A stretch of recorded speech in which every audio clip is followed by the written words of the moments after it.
Hello दोस्तों, आपका अभिनंदन है आपके अपने चैनल विल पावर स्टडी पर। आज हम कुछ महत्वपूर्ण पहलुओं पर रेडियो एग्ज़ाम को लेकर बात करेंगे, तो अंत तक देखें, समझें और कुछ भी पूछना हो तो कमेंट ज़रूर करें, जिससे कि आपको आपका जवाब मैं दे पाऊँ। देखो, मैं हर दिन वीडियो बनाकर आपका और अपना समय ख़राब नहीं करना चाहता, इसलिए जब भी कोई ऑफिशियल अपडेट आती है तो मैं आपके समक्ष उपस्थित होकर समझाने का भरपूर प्रयास करता हूँ। यही वजह भी है कि हमारी वीडियो काफ़ी दिनों बाद आती है, लेकिन पूरी यथार्थता और सटीकता के साथ। बात करते हैं कि टेंडर का क्या रहा और ये जो ईओआई है ये क्या है। तो ईओआई बोले तो एक्सप्रेशन ऑफ इंटरेस्ट, रुचि की अभिव्यक्ति। ये सिर्फ और सिर्फ टेंडर ही है, लेकिन इस बार नाम बदल दिया है क्योंकि बार बार टेंडर बोल रहे थे, बार बार निविदा दे रहे थे, तो बच्चे काफ़ी बोरिंग फील ना करें, इसलिए इस बार ईओआई नाम दे के इन्होंने प्रकाशित कर दिया है। मुद्दे की बात करते हैं। दिनांक 17 अगस्त 2023 को यूपी पुलिस भर्ती एवं प्रोन्नति बोर्ड ने रेडियो एग्ज़ाम के लिए ईओआई एक्सप्रेशन ऑफ इंटरेस्ट जारी किया। खैर, हमें पेपर से मतलब है और बाकी पूरी प्रक्रिया विश्वसनीय तरीके से और समय पर हो जाए, हम सभी यही चाहते हैं। यहाँ अच्छी बात यह है कि इस बार जो भी कंपनी इसमें रुचि रखती है उनसे 25 अगस्त तक बोर्ड को सूचित करने के लिए कहा गया है। यहाँ पे आप देख पा रहे हैं 25 अगस्त 2023 तक उनको जीमेल आईडी दी गई है। कोई भी कंपनी या तो ऑफलाइन मोड में कराए या फिर ऑनलाइन मोड में कराए, जैसे भी कराए, जो भी उसके इंटरेस्टेड हैं, तो वो बोर्ड ने उनको साफ कहा है कि आप हमें 25 अगस्त तक आप मेल हमें कर सकते हैं। और बोर्ड की साइट पर आपने देख ही लिया होगा, अगले 4 महीने में आपका जो रेडियो एग्ज़ाम है उसे प्राथमिकता के साथ इसका पेपर कराने का भर्ती बोर्ड ने प्रण लिया है। तो संभावना है कि अब इसमें वाकई तेज़ी आएगी।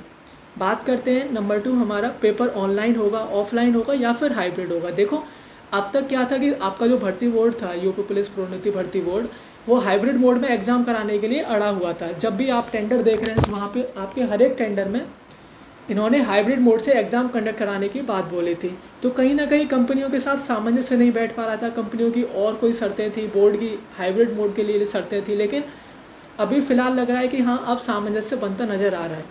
कंपनियों में डर भी था नकल माफियों को लेकर, इसकी भी खबर समय समय पर हमें आती रही है, लेकिन पेपर तो होना है। तो 17 अगस्त 2023 को जो EOI expression of interest board द्वारा जारी किया गया है, उसमें बोर्ड ने हाइब्रिड जैसा, आप देखेंगे इसमें कहीं पे भी हाइब्रिड जैसी बोर्ड ने कहीं कोई बात नहीं की है।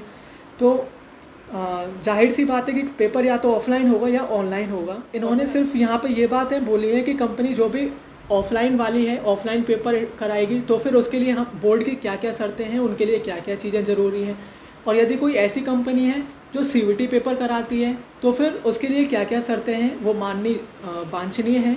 तो बोर्ड ने ये शर्तें रखी हैं।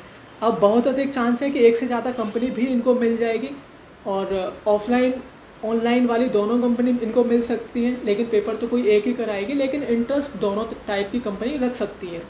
अब तक क्योंकि एक ही कंपनी आती थी या वो भी नहीं आती थी, तो इस बार एक से ज़्यादा कंपनी ऑनलाइन ऑफलाइन वाली दोनों या फिर दोनों में से पहुंच जाएगी, और आपका पेपर भी आई होप कि जल्दी हो जाएगा। यहाँ पे आप जब नीचे लेके आएंगे इसी पीडीएफ को, तो यहाँ पे इन्होंने बोला है कि कंपनी जो है वो रजिस्टर्ड होनी चाहिए आईएसओ से, कम 5 साल पुरानी, जो भी कंपनी इसमें इंटरेस्ट ले 5 साल पुरानी होनी चाहिए। कंपनी ऑनलाइन हो ऑफलाइन हो रिटन एग्जामिनेशन कराने में कैपेबल होनी चाहिए।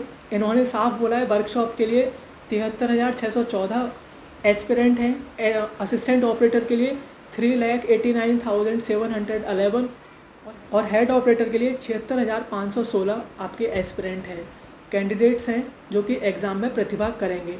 Data handling, designing and implementation of E recruitment software, इन्होंने साफ बोला है setting up, hosting and maintaining a website which include communication with the candidate through SMS या ईमेल एटसेट्रा। कहने का मतलब भाई, जो भी कंपनी इंटरेस्ट लेगी उसे प्रॉपर कम्युनिकेशन बिठाने की ज़रूरत होगी स्टूडेंट्स के साथ में, कि कब आपका एडमिट कार्ड आ रहा है, कब पीटी टीएसटी या बहुत सारी चीज़ें आगे प्रोसेस में होती रहनी है। तो फिर उनके पास कम्युनिकेशन ऐसा होना चाहिए कि प्रॉपर वो कम्युनिकेट कर पाएँ स्टूडेंट्स के साथ। एप्लीकेशन प्रोसेस से लेके आगे का सारा प्रोसेस 100% एक्यूरेसी के साथ होना चाहिए, डेटा प्रिवेंट होना चाहिए और सुरक्षित भी होना चाहिए। नेक्स्ट यहाँ पे OMR seat designing, printing and supply. देखो, यदि कोई कंपनी ऐसी होती है जो फिर ऑफलाइन पेपर कराती है, तो जाहिर सी बात है कि OMR सीट की ज़रूरत पड़ेगी। तो OMR सीट्स के लिए इन्होंने बोला है printing of OMR answer sheet with barcode and triplicate with 2 pure carbonless copies. कहने का मतलब हर OMR सीट पे बारकोड होना चाहिए, 2 triplicate with 2 pure carbonless copies के साथ में होना चाहिए। और dispatch of OMR sheet for examination district centre and after exam collection, कहने का मतलब इनका ये है कि एग्ज़ाम सेंटर पे आपको डिस्पैच करने के लिए OMR सीट समय से पहुंचाने के लिए व्यवस्था होनी चाहिए, और एग्ज़ाम कंडक्ट होने के बाद उनको वापस से कलेक्ट करके स्कैन जहाँ पे भी होंगे वहाँ तक सुरक्षित तरीके से आपको भाई पहुँचाना भी है। ठीक है, ये सारी चीज़ें हैं। Setting of question paper offline, यदि कोई कंपनी ऐसी है जो ऑफलाइन पेपर कराएगी तो उसके लिए इन्होंने बोला है creation of question bank with sufficient objective type question as per syllabus, यानी कि हमने जो सिलेबस दिया है उसके अकॉर्डिंग आपका ऑब्जेक्टिव टाइप आपको क्वेश्चन बनाने हैं, क्वेश्चन बैंक्स बनाने हैं। एंड बी दे रहा है setting of required set of question paper in accordance with syllabus keeping in view the question paper matrix approved by the board in case examination is to be conducted in more than one shift difficulty level must be same. कहने का मतलब यदि एक से अधिक shift में आप paper conduct कराते हैं स्टूडेंट्स का, तो फिर जो डिफ़िकल्टी लेवल है वो सेम होना चाहिए। ऐसा नहीं होना चाहिए कि एक शिफ्ट में एकदम हार्ड पेपर आ गया और एक शिफ्ट में बिल्कुल इजी पेपर था, तो ऐसा नहीं होना चाहिए। हैंडिंग ओवर ऑफ आंसर की टू UPPR PV, भर्ती बोर्ड को आपको आंसर की हैंड ओवर करनी है, इन्होंने ऐसा बोला है।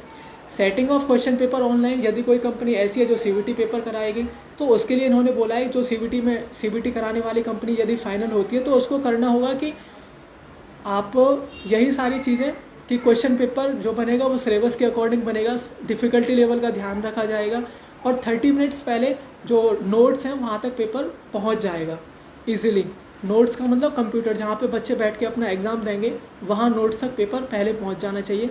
Conduct of online computer based test CBT examination, the company have to make pre audit of hardware software and sufficient number of trained manpower to ensure flawless conduct of examination. भाई जो भी company इसमें interested है तो वहाँ पे जो company CBT कराएगी उसको साफ इन्होंने बोला है कि आपके कम से कम, अभी नीचे इन्होंने लिखा है, मैं आपको बताऊंगा वो आगे, कि कम से कम 2 टेक्निकली मैन पावर वहाँ पे प्रत्येक सेंटर पे होने चाहिए, जो कि क्या करेंगे, प्री ऑडिट करेंगे हार्डवेयर सॉफ्टवेयर और सारी चीज़ों का कि वो गुड साउंड है, टेक्निकली अच्छा वर्क कर रही है कि नहीं कर रहे। And then biometric capturing matching of candidate and authentication with Aadhaar card and admit card to check impersonation. कहने का मतलब बायोमेट्रिक उनकी ली जाएगी, फ़ोटो कैप्चरिंग की जाएगी, फेशियल रिकॉग्निशन की जाएगी, पाम इम्प्रेशन लिए जाएंगे और स्कैन भी, आइरिस भी स्कैन होंगी।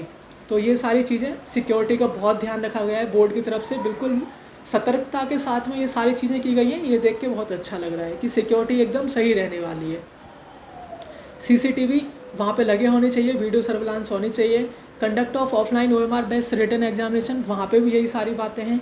यदि कोई कंपनी ऑफलाइन पेपर करा रही है तो उसको भी ये चीज़ें ध्यान में रखनी होंगी कि बायोमेट्रिक कैप्चरिंग का, फ़ोटो कैप्चरिंग का, आँखों की पुतली वगैरह, इन सब के डेटा वगैरह को सुरक्षित रखने का, लेने का, और CCTV वीडियो सर्विलांस, ये सारी चीज़ें करने का। ठीक है, और फाइनल में क्या हुआ कि डॉक्यूमेंट्स वेरिफिकेशन एंड PST के लिए भी इनके पास अच्छे खासे मैन पावर होने चाहिए। तो ये सारी की सारी चीज़ें हैं। नेक्स्ट हम बात करते हैं, ये सब बात की बातें हैं, PET के लिए क्या होना चाहिए। PET भी वही कंपनी कराएगी, डेटा को सुरक्षित रखना है, वहाँ पे अलग से डेटा लिया जाएगा, तो वो सारी की सारी चीज़ें हैं। बात करते हैं सेफ टारगेट के बारे में। देखो लगभग 1.5 साल से ज़्यादा हो गया है, 65% मैक्सिमम उपस्थिति यहाँ पे रहेगी, जो प्रेजेंट रहेगी, मैक्सिमम 65%। ऐसा मैं क्यों कह रहा हूँ, पिछले कई वर्षों के पेपर जो हुए हैं उनके एनालिसिस के आधार पे मैं आपको बता रहा हूँ, उनके अटेंडेंस के एनालिसिस के आधार पे कि 50 जो अटेंडेंस है वो 65% मैक्सिमम ही रहेगी, इससे कम ही रहने के चांसेस हैं। आप सभी को ये भी पता है कि आपकी सेक्शनल वाइज जो मार्क्स लेके आने हैं वो 50% कंपलसरी है, मतलब 50% लाना कंपलसरी है, इसमें कोई नेगेटिव मार्किंग भी नहीं है। तो मैं यही कहूँगा कि आप किसी भी कैटेगरी से हो 300+ अपना टारगेट लेके चलो भाई।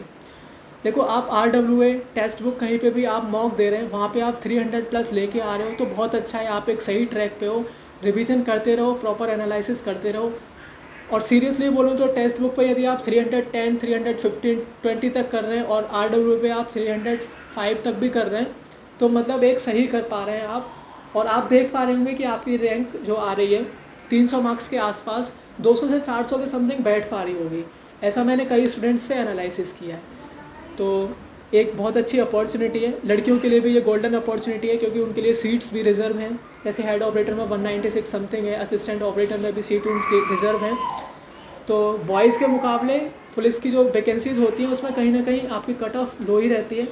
तो मैं अपनी सभी बहनों को बोलूँगा कि आप भी 300+ का टारगेट लेके चलो। देखो बेशक आपके यूपी पुलिस कांस्टेबल भी आप एस्पिरेंट एज ए वहाँ प्रतिभा कर सकते हैं, लेकिन वहाँ से भी यहाँ पे कम कंपटीशन रहने वाला है। सिलेबस लगभग सेम सा है, थोड़ी डिफ़िकल्टी लेवल बढ़ जाता है जब आप रेडियो की बात करते हैं कांस्टेबल से। तो लेकिन ये बहुत अच्छी जॉब है, एक अच्छी अपॉर्चुनिटी है आप सभी के लिए। लेकिन 300 प्लस अपना टारगेट लेके चलें तो वहाँ पे 5-10 मार्क्स आपके कम ही आते हैं, क्योंकि वहाँ पे एक अलग प्रेशर आपके ऊपर होता है। तो बहुत सारी चीज़ें होती हैं। तो और आगे बात करते हैं कि मार्क्स कैसे बढ़ाएं, कहाँ से पढ़ें, बुक्स कौन सी लें और क्या क्या टॉपिक आपको कवर करने हैं, फिज़िक्स कितनी अलग है असिस्टेंट में, हेड में, केमिस्ट्री का क्या रोल है आपके वर्कशॉप में। तो कमेंट कर देना, मैं जवाब ज़रूर दूंगा। और या फिर हो सके तो मैं कोशिश करूंगा कि आपके लिए एक वीडियो लेकर आ जाऊं। तब तक के लिए आप अपनी तैयारी को ज़बरदस्त रखें, लगातार रखें। फिर मिलेंगे किसी बेहतरीन ऑफिशियल अपडेट के साथ, जानकारी के साथ। तब तक के लिए चैनल को सब्सक्राइब कर लें, और यदि आपको मेरी इन्फॉर्मेशन अच्छी लगती है तो फिर लाइक करें। जय हिंद, टेक केयर, बाय बाय।